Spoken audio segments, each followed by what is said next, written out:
وَإِنَّهُ لِحُبِّ الْخَيْرِ لَشَدِيدٌ، یہ مال کی محبت میں بڑا پختہ ہے۔ ٹیکسی والے کو میں نے کہا بھائی مجھے گلشن جانا ہے، کیا نہیں جانا ہے، موڈ نہیں ہے۔ میں نے کہا موڈ بنا دوں گا۔ کیسے بناؤ گے؟ میں نے کہا گلشن تک 50 روپے لگتے ہیں، میں سو دے دیتا ہوں۔ بہت پہلے کی بات۔ ٹھیک ہے بیٹھ جاؤ۔ بیٹھ گیا۔ راستے مجھ سے باتیں کر رہا تھا، میں بہت غصے میں ہوں۔ میں نے لاٹھی سے اس کے کان میں نے کہا بس چپ چاپ گاڑی چلاؤ، بات مت کرو۔ اچھا مارے گا کیا؟ میں نے کہا اگر ضرورت پیش آ گئی تو۔ میں نے صرف ثواب کے لیے تو نہیں، کام کے لیے لاٹھی رکھی۔ وَإِنَّهُ لِحُبِّ الْخَيْرِ لَشَدِيدٌ۔ جب یہاں پہنچ گئے، مدرسہ دیکھا، مجھے کہتے ہیں معافی چاہتا ہوں۔ میں نے کہا اترو چائے پیو۔ نہیں چائے میں دیر، میں نے کہا ٹھنڈا تو پی لو۔ بس اب تو تعلق ہو گیا۔ وَإِنَّهُ لِحُبِّ الْخَيْرِ لَشَدِيدٌ، موڈ بنا دیا۔ توبہ توبہ، مال کیا کیا کرواتا ہے لوگوں سے، استغفر اللہ۔ ماں باپ کو لڑا دیتے، بہن بھائیوں کو جدا کروا دیتے، بڑے بڑے گھرانوں کو ویران کرا دیتا ہے۔ ایسی مال کی محبت، اور مال کی محبت میں ایسی جادوگری جس کی کوئی حد نہیں۔ ایسے غیرتی لوگ بھی دیکھے۔ ایک خاتون میرے ہاں آئی، اس نے کہا میرے خاوند نے 4 بیٹوں کی شادی کی، بنگلے دلوائے، 2 بیٹے میرے چھوٹے چھوٹے رہ گئے، میرے خاوند نے بڑے بیٹے سے چوری کر کے ان کو بھی مکان خریدا۔ میرے خاوند کو معاف کرنے کی صورت کرو۔ اب وہ مر گیا ہے، میں بڑا پریشان ہوں۔ خدا جی کیسے ہو؟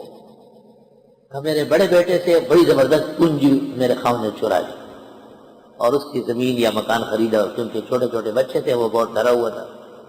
خاتون بڑی درد و غم والی تھی، مسلمان تھی، اس لیے ایک عالم کے گھر آئی کہ میرے خاوند کو معاف کراؤ، کوئی صورت بتاؤ۔ میں نے کہا آپ مجھے موقع دے دیں، مسئلہ بڑا مشکل ہے۔ میں نے 2-4 دن میں ان کے بڑے بیٹے کو بلایا، یہاں بٹھایا، ان سے بات چیت کی، مذاکرات کی۔ میں نے کہا اگر کوئی شخص اپنی اولاد سے بھی ناحق طریقے سے کچھ لے تو اس کی سزا ہو سکتی ہے۔ آپ سب لوگ گھروں کے مالک ہیں، کارخانوں کے مالک ہیں، تو 2 چھوٹے چھوٹے لڑکے رہ گئے۔ ظاہر ہے ماں باپ کو بڑی فکر ہوتی ہے۔ اگر آپ کا خود فرض ہے کہ ان بھائیوں کا پورا خیال رکھتے ہیں، تو والدین کو بڑی سخت فکر رہتی ہے آپ کے والد نے ایسی کوئی حرکت کی، اب وہ سزا میں ہوگا۔ تو اس نے کہا نہیں میں معاف کرتا ہوں۔ اپنے بھائی کو بھی لیا ہے کہ بالکل ہم معاف کرتے اور اتنا اور دیتے ہیں، ہمارے والد تو ذرہ برابر جہنم کی سزا نہیں ہونا چاہیے۔ اللہ نے ایسے حلالیوں کو بھی پیدا کیا، ایسے وفادار بھی۔ اس خاتون کو میں نے خوشخبری دی، بہت خوشی ہوئی، دعائیں لے کے آ کر دعائیں دیتی ہوئی روانہ ہو گئی کہ آپ نے کام کرا دیا۔ وَإِنَّهُ لِحُبِّ الْخَيْرِ لَشَدِيدٌ۔ وہ انسان بنو، مال کا پوجا نہ کرو، مومن بنو، خدا کا پوجا کرو۔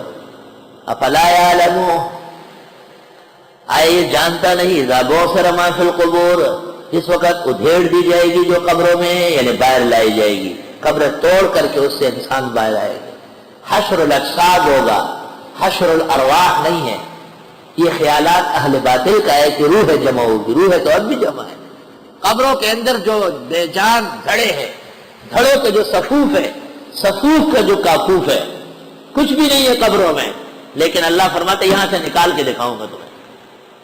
جیسے میں لے گیا ہوں، منہا خلقناکم وفیہا نعیدکم ومنہا نخرجکم تارۃ اخری، یہیں سے میں تم کو لے کے آؤں۔ حیات بعد الموت ایمانیات میں سے ہے۔ یہ جتنا مضبوط عقیدہ ہوگا ایمان محکم ہوگا۔ وَحُصِّلَ مَا فِي الصُّدُورِ، اور آشکار کر دیا جائے گا جو کچھ دلوں میں ہے، سینوں میں ہے، دلوں میں، دل کے دراز بیت سب کھل جائے گی۔ إِنَّ رَبَّهُمْ بِهِمْ يَوْمَئِذٍ لَخَبِيرٌ، بے شک ان کا رب ان کو اس دن خوب جاننے والے ہیں۔ ہر وقت اللہ جانتے ہیں، لیکن اس دن معاملہ صاف ہو جائے گا، جو مہلت درمیان میں ختم ہو جائے گی۔